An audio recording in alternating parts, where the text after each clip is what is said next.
começar a brotar, mesmo diante do deserto.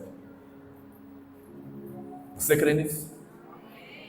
E existe um texto que está também no livro de Isaías, que vai nos fazer também acreditar nas promessas de Deus agora de uma forma muito específica.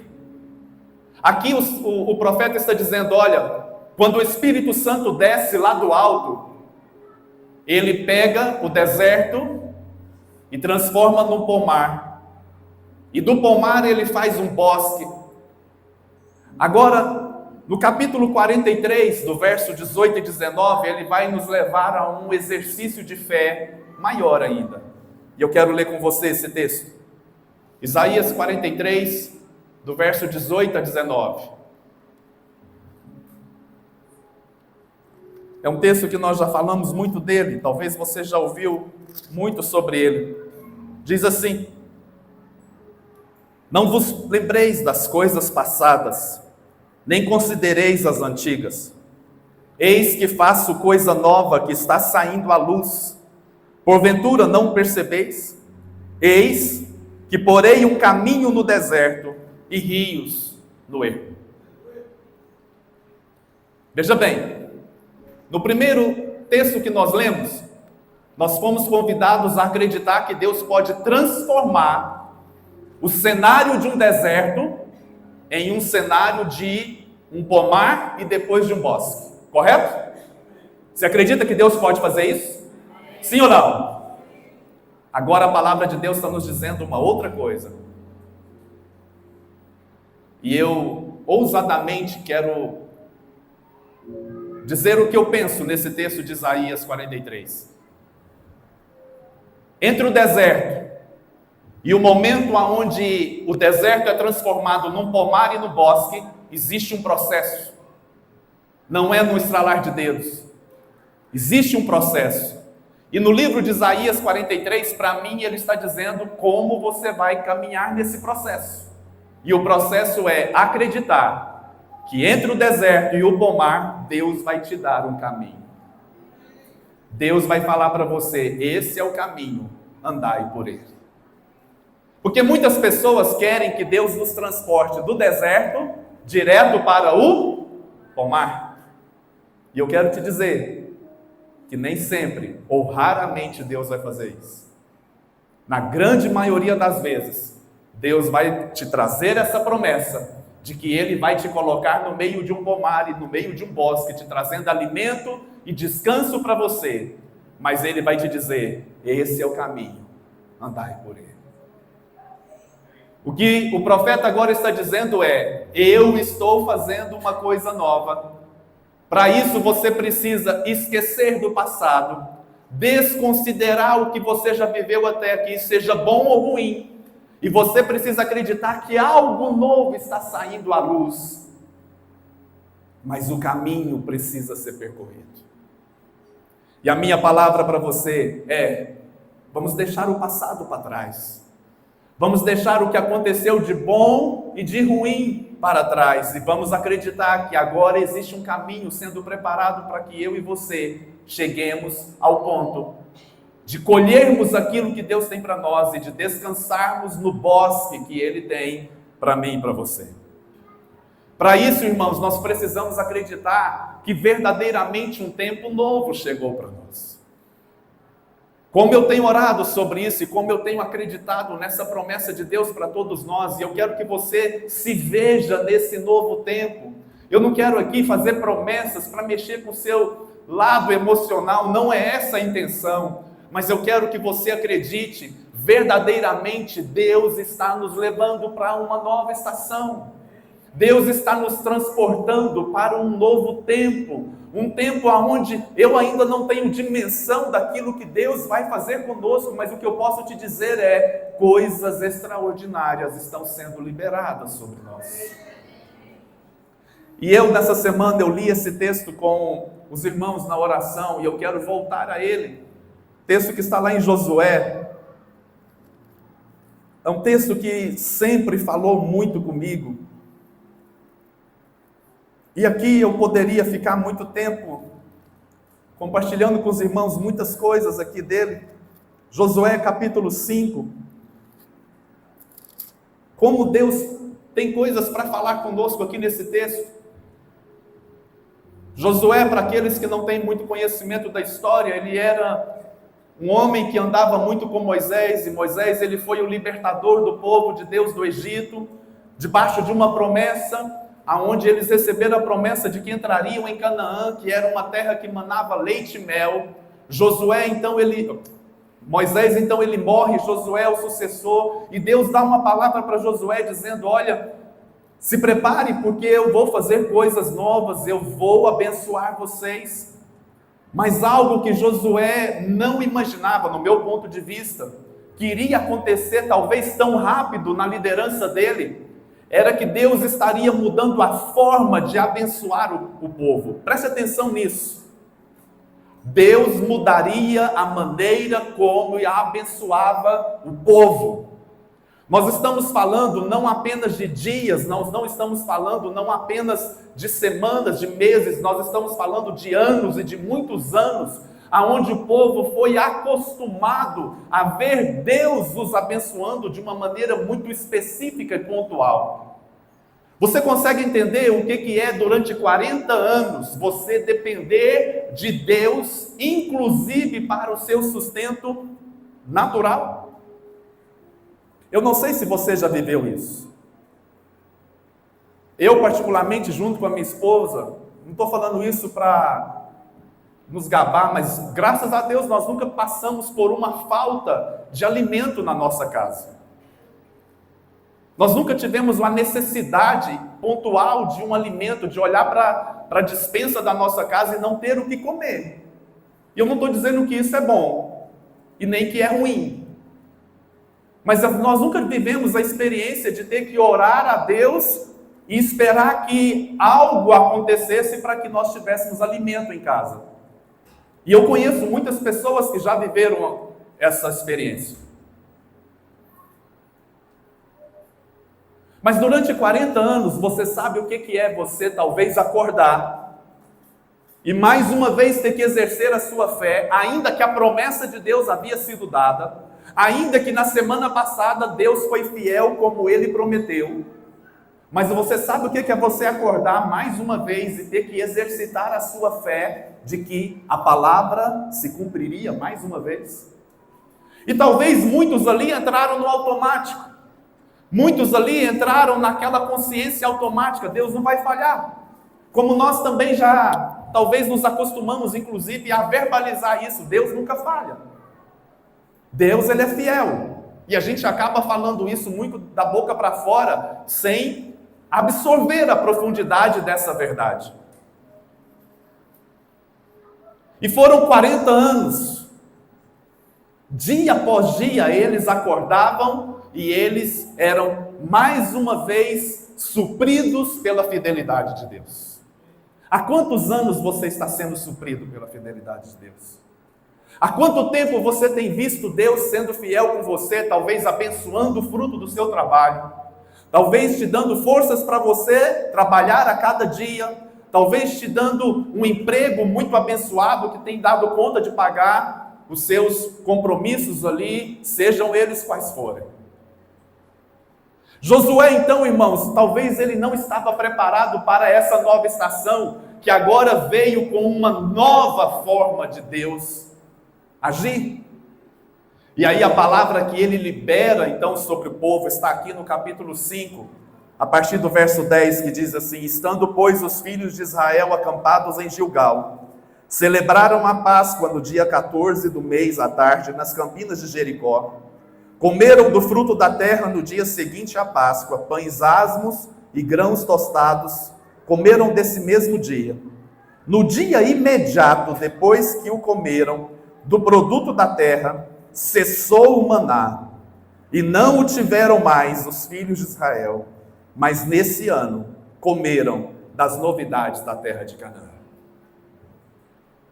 Presta atenção em mim, irmãos. Se eu te disser, Deus tem novidades para nós nos próximos dias, quantos dizem amém? Amém? Mas e se eu te dissesse, a partir de agora, acabou o maná?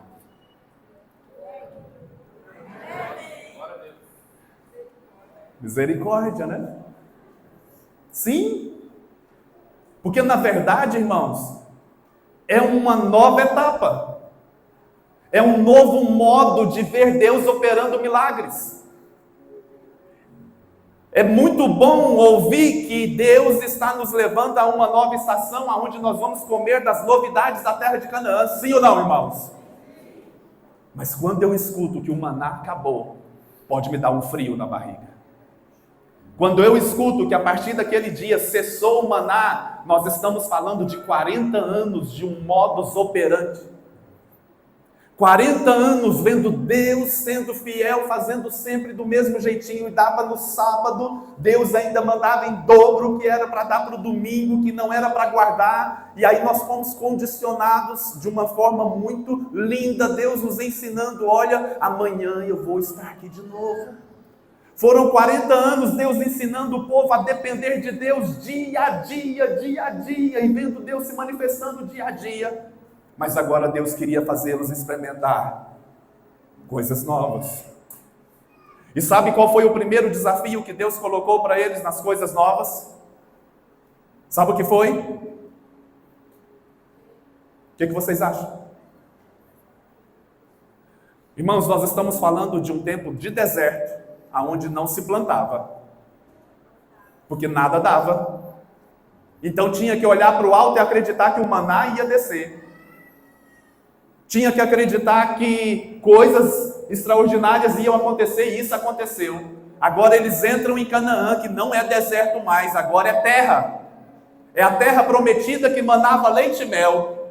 Vocês acham que eles iam lá e pegavam tudo prontinho? Agora tinha que semear. Agora tinha que esperar um tempo, não era mais nada automático. Agora eles precisavam acreditar que não era mais automático. Eu olho para o céu e está aqui na minha mão, agora depende de mim.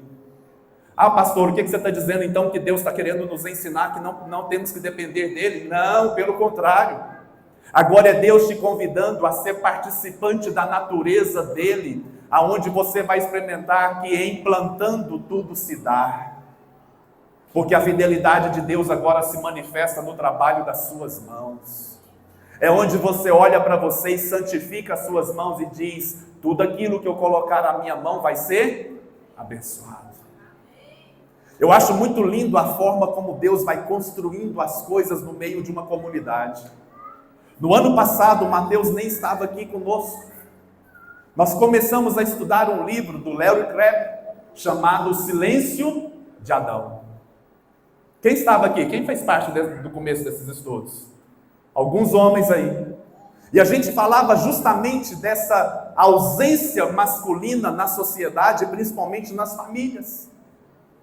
E é Deus já nos cutucando para nós entrarmos nessa nova estação.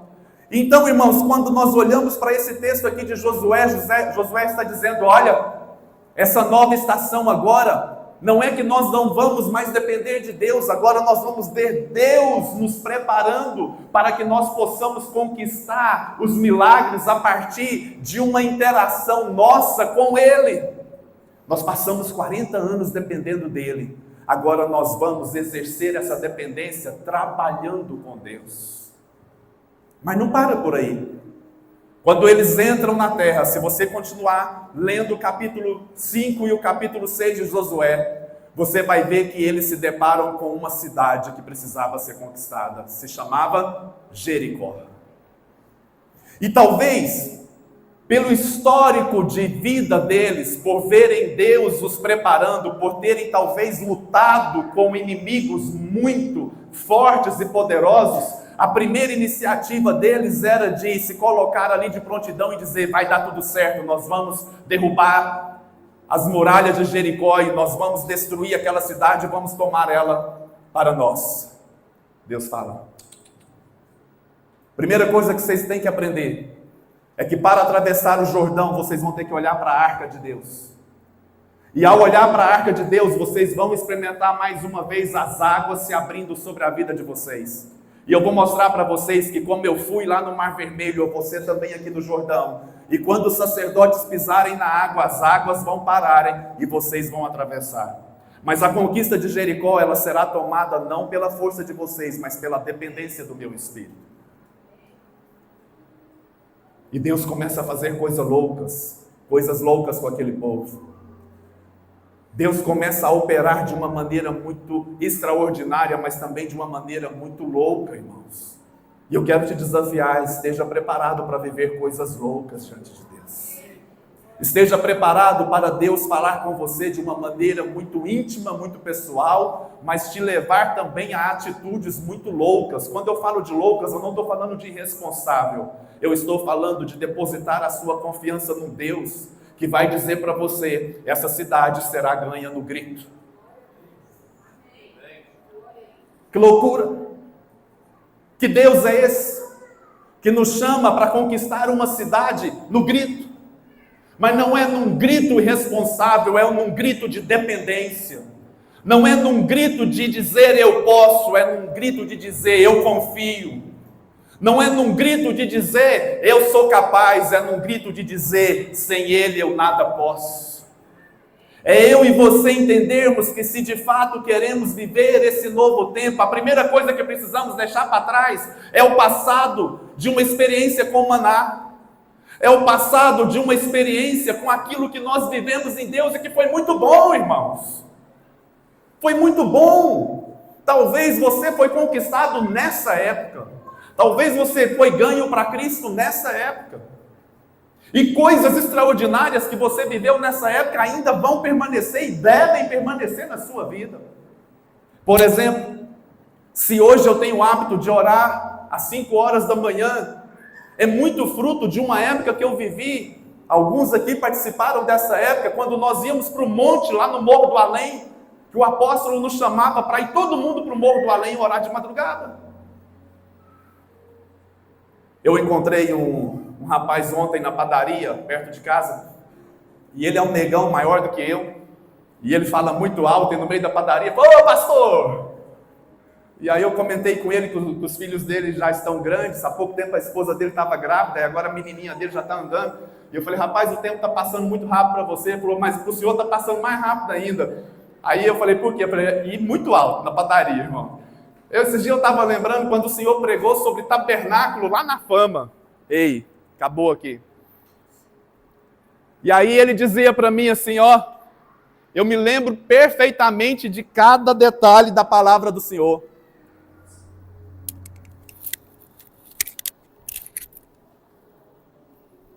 E ele dizia, me lembro direitinho quando o Senhor falava sobre o átrio, sobre o lugar santo e sobre o santo dos santos. E quando nós então passamos por aquela experiência, eu tive uma experiência muito forte com Deus. Irmãos, nós estamos falando de praticamente 20 anos atrás, e aquilo marcou a vida de uma pessoa. Nós vivemos coisas extraordinárias no passado, irmãos, mas se eu ficar preso no passado, ainda que sejam coisas boas, eu não vou viver o extraordinário. Eu não vou conhecer as novidades da terra de Canaã. Eu não vou conhecer promessas grandes e poderosas que Deus tem para mim. O que eu estou dizendo para você não é para você desprezar o que você viveu. Eu não posso olhar para o comentário desse amigo meu ali ontem e achar que isso não tem o seu valor. Tem, irmãos. Claro que tem. Nós vivemos coisas extraordinárias, ainda que você talvez foi ferido por situações daquela época. Eu tenho aqui Marcos, eu tenho Danilo, eu tenho aqui... eu não vou enumerar, mas quantas pessoas aqui, pastor Marcos, ele caminha comigo há mais de 20 anos. Quantos anos você pregou a primeira vez no encontro com Deus? Nós colocamos ele, Danilo, Roberto Filho, outros meninos, Ivan veio depois, mas o Caio, filhos da André e do Valdivino. Pastor Marcos pregou a primeira vez no encontro com Deus com 13 anos de idade. E não foi uma pregaçãozinha assim de 5, 10 minutos não, irmãos. O cara pregou mais tempo que eu tive que tomar o microfone dele. Foram momentos. Nós já fizemos coisas boas, já fizemos coisas que hoje eu não faria. Eu lembro que no pré-encontro dele, nós fizemos um pré-encontro lá na quadra da escola, de 9 horas da manhã até 5 horas da tarde, eles nem saíram da quadra. Olha, sem ar-condicionado. Olha que loucura. Olha que loucura, irmãos, eu não faria isso hoje. 187 pré-adolescentes numa quadra de escola. Você estava lá, Carlinhos? Tá ficando velha, hein, minha filha?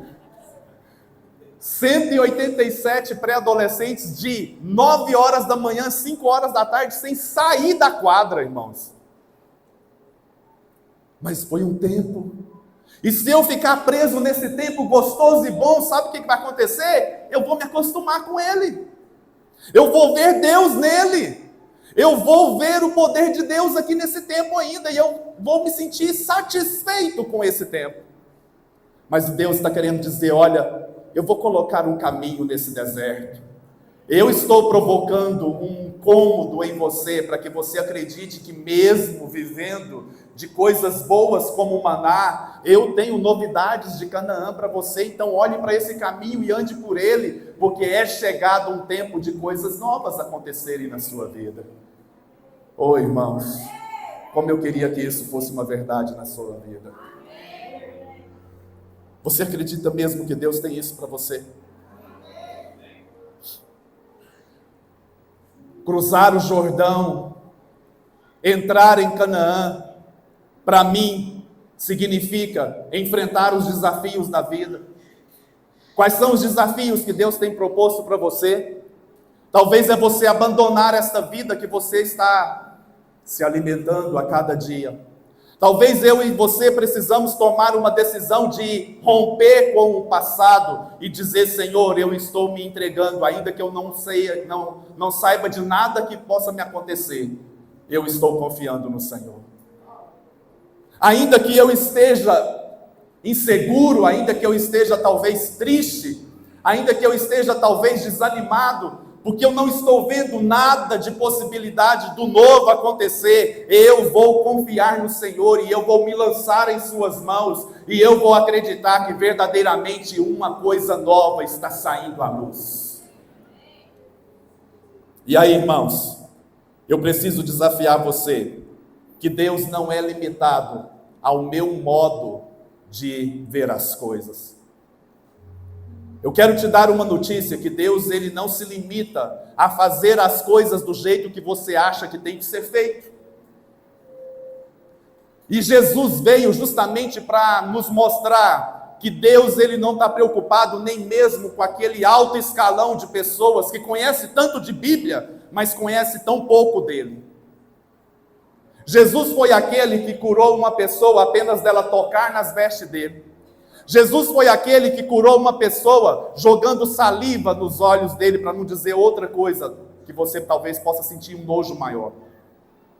Jesus foi aquele que só de chegar na casa de uma pessoa, liberta a pessoa dos seus demônios. Mas Jesus também foi aquele que teve que orar 2 vezes para que um homem cego fosse curado. Porque ele não estava se limitando ao meu jeito de ver e ao meu modo de achar que tem que ser feito as coisas. Quantas vezes Deus pode não estar operando mais no nosso meio, porque nós estamos querendo determinar a maneira de Deus fazer e de agir, irmãos. Nós estamos querendo dizer para Deus como é que Ele deve fazer, e eu quero te dizer uma coisa, nesses dias Deus vai quebrar paradigmas no nosso meio, Deus vai quebrar padrões, ainda que eles sejam tão corretos e tão bem estabelecidos, apenas para nos dizer, sou eu que mando neste lugar, e sou eu que faço do jeito que eu quero. Você já parou para pensar que talvez as coisas que lhe têm acontecido, seja uma maneira de Deus dizer para você, eu te quero, dependendo de mim, mais uma vez. Eu te quero dependendo de mim, mais uma vez. E aí, ao voltar para o livro de Isaías, nós vamos ver que Deus fala que vai transformar as moradas em lugares de paz, em lugares quietos e tranquilos, não porque nossa vida sempre tem que ser assim, não é isso, é porque no momento do caos, no momento da desordem, no momento da bagunça que muitas vezes o nosso coração esteja vivendo, Deus está nos dizendo, olha, eu vou trazer uma paz que você não entende. Eu vou operar na sua vida de uma maneira que você desconhece. Logo que Jesus morreu, 2 situações nos chamam a atenção com a morte de Jesus. A primeira delas é quando ele vai ali no caminho de Emaús e ele encontra então 2 discípulos. E a Bíblia não é clara, talvez por causa do rosto completamente desfigurado de Cristo, talvez por N motivos, aqueles 2 discípulos não o reconhecem.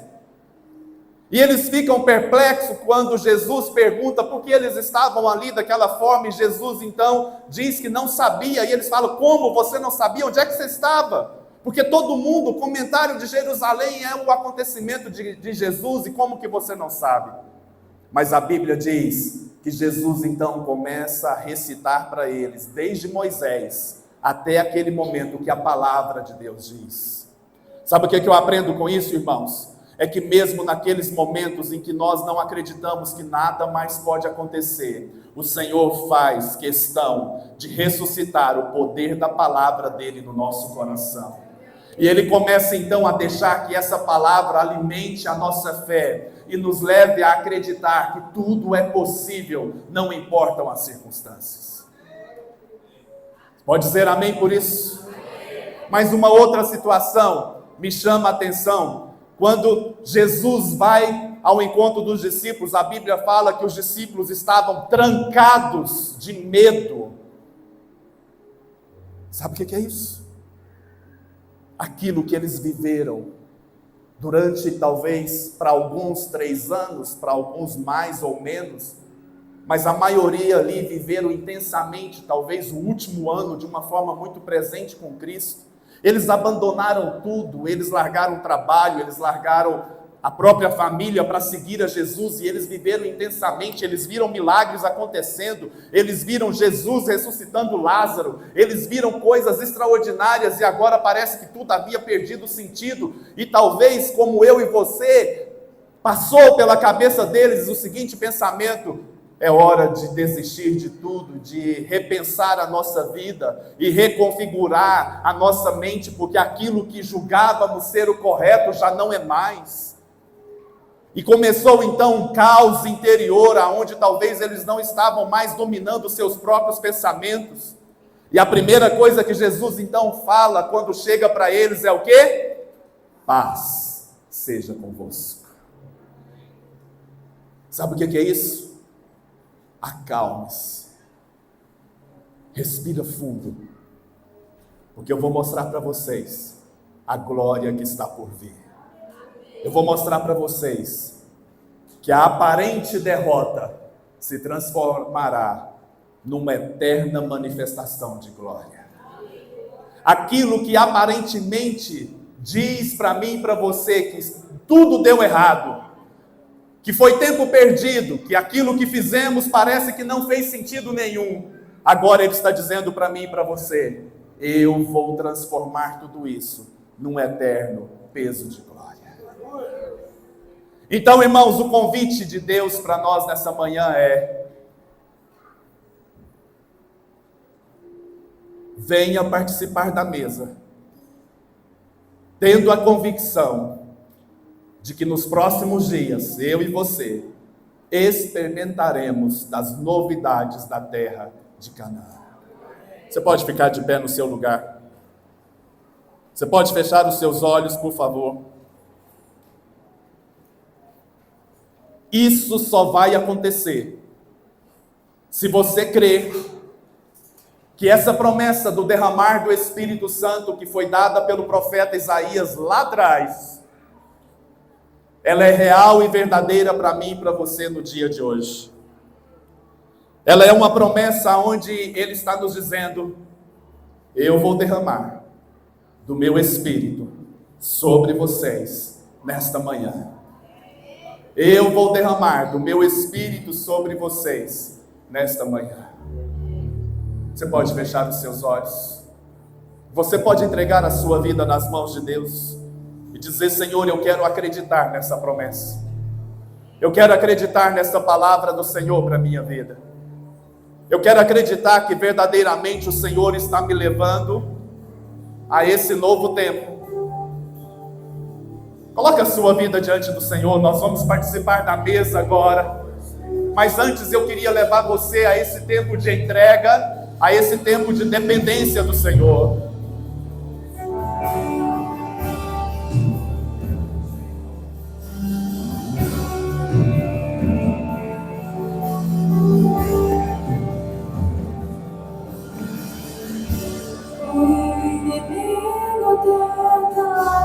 luxos e embaraços pra me envergonhar, mas não vai, porque eu não estou sozinho nessa guerra. Está comigo o braço forte do Senhor,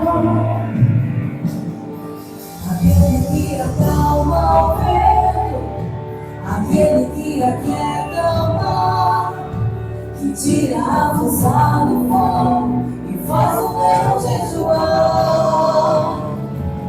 O Deus que derruba muralhas, Quero as mães de filhos, é o mesmo que brada do alto, leva sou contigo. Deus já tem o caminho aberto pelas águas, faz o bem, no deserto. Haverá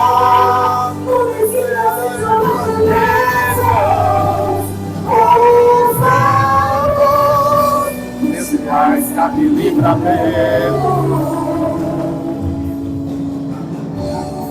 Inimigo tenta laços e embaraços pra me envergonhar, mas não vai.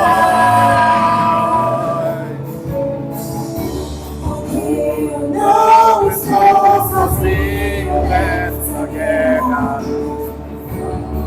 o braço forte do Senhor, aquele que acalma o vento, aquele que aquieta o mar, que tira a força do fogo e faz o meu jejuar. O Deus que derruba as muralhas, das servas, mãe de filhos, é o mesmo que brada no alto, Leva contigo. Deus já tem o caminho aberto pelas águas, faz o bem, muitas fontes vivem ao deserto.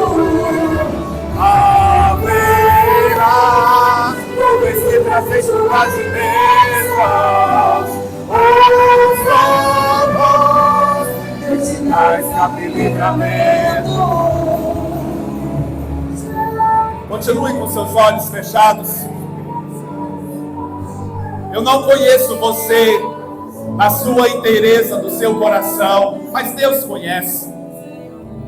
Essa semana nós oramos para que hoje fosse um dia aonde Deus alcançasse o coração de pessoas aqui nesta manhã. Se há alguém aqui que deseja conhecer esse Deus de perto, talvez você se tornou um simpatizante, talvez você se acostumou a ver Deus na igreja, operando e fazendo coisas na vida de pessoas, mas hoje Deus quer fazer algo na sua vida. Eu quero perguntar algo muito específico para você. Há alguém aqui que deseja entregar a sua vida para Jesus? Há alguém aqui que deseja de fato assumir um compromisso com Deus, dizendo: Senhor, eu quero viver uma experiência contigo? Você pode fazer um sinal aí para mim onde você está? Que Deus te abençoe, que Deus te abençoe. Há mais alguém? Levante a sua mão. Levante a sua mão. Você pode vir aqui à frente para nós orarmos por você. Você pode vir aqui.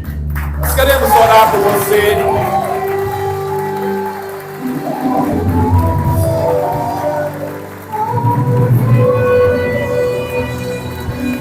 Como é que é seu nome? Deus te abençoe, Pai. Como é que é seu nome?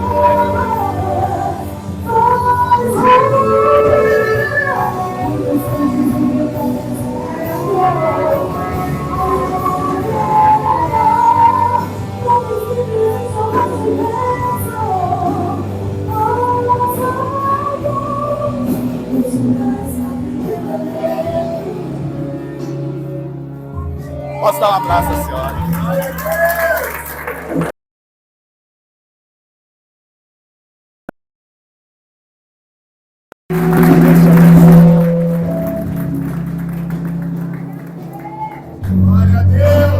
Há mais alguém? Dona Rita, a Thaís. Há mais alguém que quer entregar a sua vida para Jesus? Há mais alguém aqui que quer se render a esse Deus maravilhoso, glorioso? Você pode orar por eles aqui, Pai. Nós queremos orar por essas pessoas que estão aqui se rendendo ao Senhor, estão se entregando a Ti, Pai. Nós os abençoamos. Nós pedimos que hoje seja dia de salvação sobre a vida deles. Seja dia de salvação sobre a casa, sobre a família deles. Nós nos alegramos. Nós te bendizemos o nome. E nós pedimos, escreva o nome deles no livro da vida. Escreva o nome deles, ó Deus, da Dona Rita, da Thaís, ó Deus, da Thalita. Escreva o nome delas no teu livro, Pai. E que elas sejam agora compradas e seladas pelo sangue de Jesus, ó Deus. Nós abençoamos e declaramos o poder do Senhor sobre eles, em nome de Jesus. Você pode aplaudir o Senhor.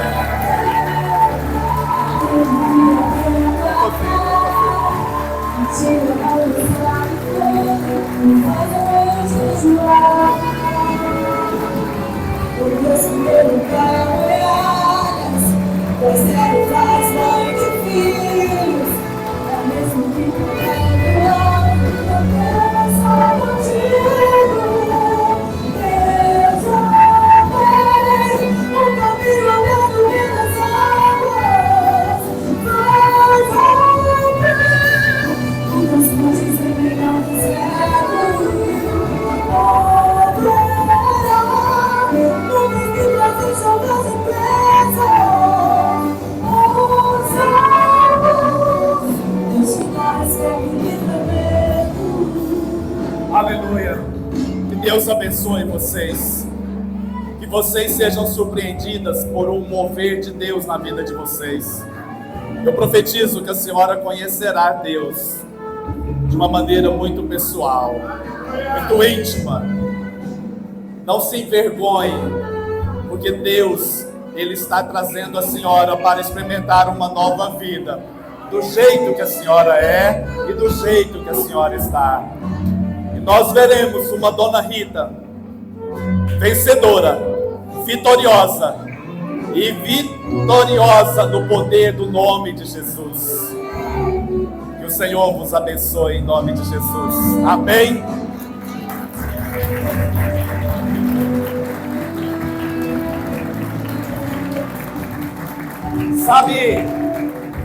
Sabe aquele momento que os voluntários têm vontade de estrangular o pastor? Vai ser agora. Nós vamos fazer uma ceia para todo mundo. Normalmente nós fazemos ceia só para quem é batizado. E nós vamos servir a ceia para todos. E eles... Por que isso? É uma ceia onde nós estamos dizendo: Senhor, nós cremos nas novidades da terra de Canaã. E eu quero que você tome a sua ceia com a sua família. E que você declare que você e a sua família, você vai viver as novidades do que Deus tem para vocês, em nome de Jesus. Podem distribuir, por favor. À medida que você receber, se assente, mas não tome a ceia, tá? Só se assente, por favor, que nós vamos ainda consagrar esses alimentos.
lugares.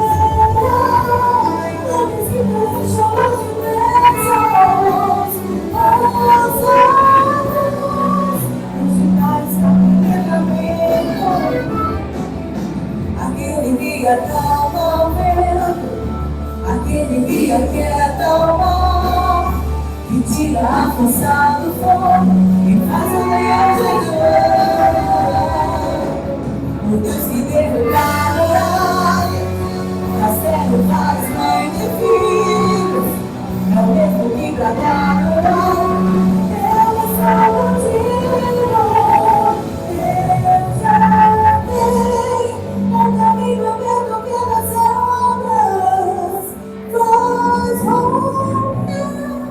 Muitas noites em meio ao deserto, nuvens que trazem chuvas de bênçãos. Deus te dá escape e livramento.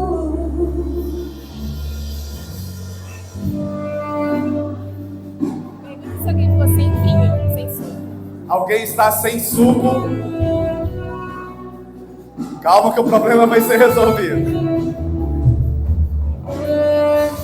Os de casa aí, os meus discípulos e tudo, pega o seu vinho aí, o seu suco, aliás, e compartilhe com a pessoa. Tem para todos? Vou só esperar eles receberem então.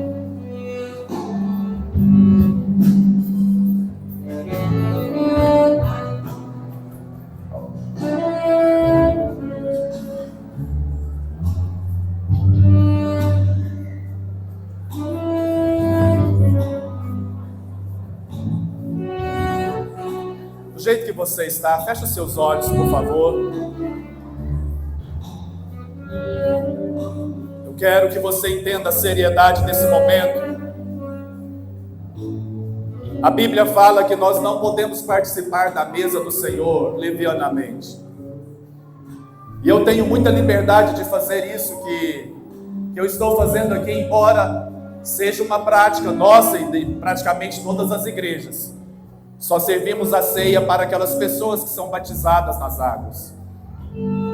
Hoje eu faço uma ceia, fazendo um ato profético, de que eu, junto com a minha família, nós decidimos acreditar, de que verdadeiramente um tempo novo chegou para nós, uma nova estação, aonde nós experimentaremos das novidades da terra de Canaã. Mas nós queremos viver esse novo tempo, absorvendo aquilo que Deus tem como algo novo que está saindo à luz para todos nós. Pai, a minha oração agora é para que o Senhor não permita que nenhum de nós, ao tomarmos dessa ceia, faça isso de uma maneira natural, Pai. Decididamente, nós avançamos para esse novo tempo e para essa nova estação. Nós agora consagramos esse suco e esse pão a Ti, para que eles possam representar o sangue e o corpo de Jesus, que um dia foi entregue na cruz do Calvário por todos nós. Não apenas para nos lavar e perdoar os pecados, mas para nos libertar dos pecados e nos fazer entrar dignamente na nova Canaã, que se chama Jerusalém, a cidade de Deus. E como povo de Deus que se reúne aqui neste lugar, através desse ato profético que fazemos da ceia do Senhor hoje, nós estamos declarando nos céus, no mundo espiritual, que nós decidimos acreditar nessa promessa, de que uma coisa nova está saindo à luz, e de que nós experimentaremos das novidades de Canaã, e viveremos as promessas de Deus neste lugar. Pai, eu declaro que coisas extraordinárias sejam liberadas sobre esta casa, que um grande mover de Deus desça sobre nós, que o Espírito Santo de Deus se derrame neste lugar e que haja hoje, ó Deus, cura, libertação, ó Deus, e que o poder do Senhor se manifeste aqui neste lugar de uma maneira sobrenatural, Pai, em nome de Jesus. Levante-se, vamos tomar a ceia juntos como família.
Você pode abraçar essa pessoa que está do seu lado?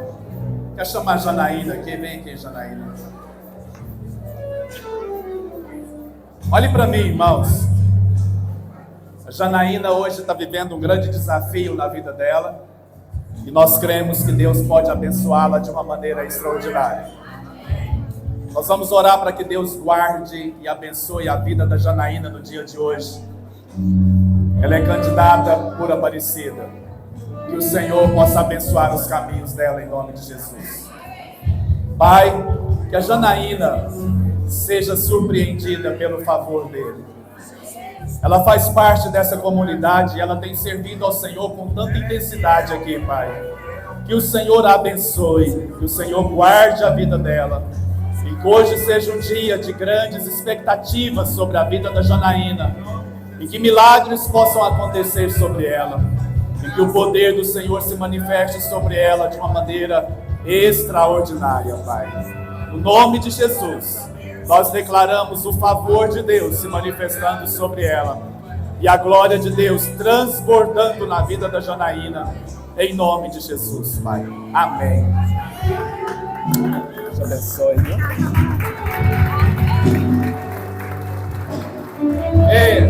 Fique de pé ainda, nós já estamos encerrando.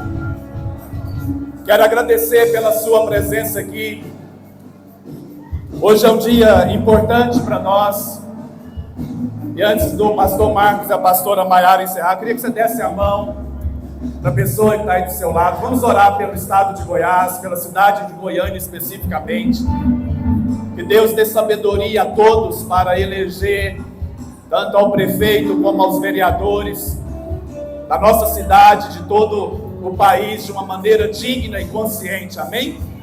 Pai, como igreja do Senhor, nós levantamos um clamor para que o Senhor, no decorrer desse dia, esteja assumindo o controle absoluto do governo de cada cidade desse país, junto a Deus com a eleição de prefeito. Nós também oramos pelos vereadores que irão assumir as suas cadeiras na Câmara. Nós pedimos, Pai, nos traga uma consciência de sermos cidadãos do reino, que manifeste o teu reino na terra. através de um voto consciente e através de uma consciência estabelecida pela vontade soberana do Senhor. Nós abençoamos a cidade de Goiânia, abençoamos a cidade de Aparecida e declaramos a bênção do Senhor sobre estas cidades e a glória do Senhor sobre todos nós, em nome de Jesus. Amém. Pastor Marcos, pastora Maiara.